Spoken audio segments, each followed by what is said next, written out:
71 জবান আমার জীবনের মাথার মনে।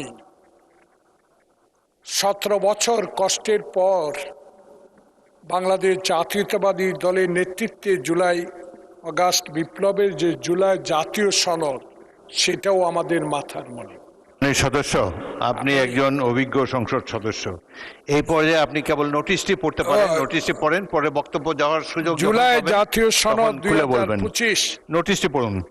জুলাই জাতীয় সনদ 2025 ভবিষ্যতের পথরেখা, একটি রাজনৈতিক সমঝোতার দলিল যা সংবিধান সংশোধন সহ বিভিন্ন আইন কানুন প্রণয়ন, সংশোধন, সংযোজন, পরিমার্জনের বিষয়ে প্রস্তাব সংক্রান্ত।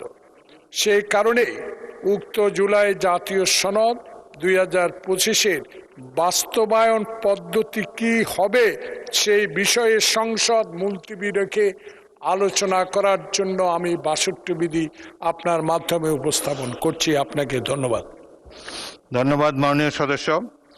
কার্যপ্রণালী বিধির 65(2) বিধি অনুযায়ী সংসদের অনুমতি পাওয়া মুলতবি প্রস্তাবের ক্ষেত্রে সংসদে কাজের অবস্থা বিবেচনা করে মঞ্জুরি তারিখ হতে 3 দিনের মধ্যে যথাশীঘ্র স্পিকার কর্তৃক ধার্য দিনে ওই দিনের সর্বশেষ বিষয় হিসাবে অনধিক 2 ঘণ্টা কাল প্রস্তাবটি আলোচিত হবে।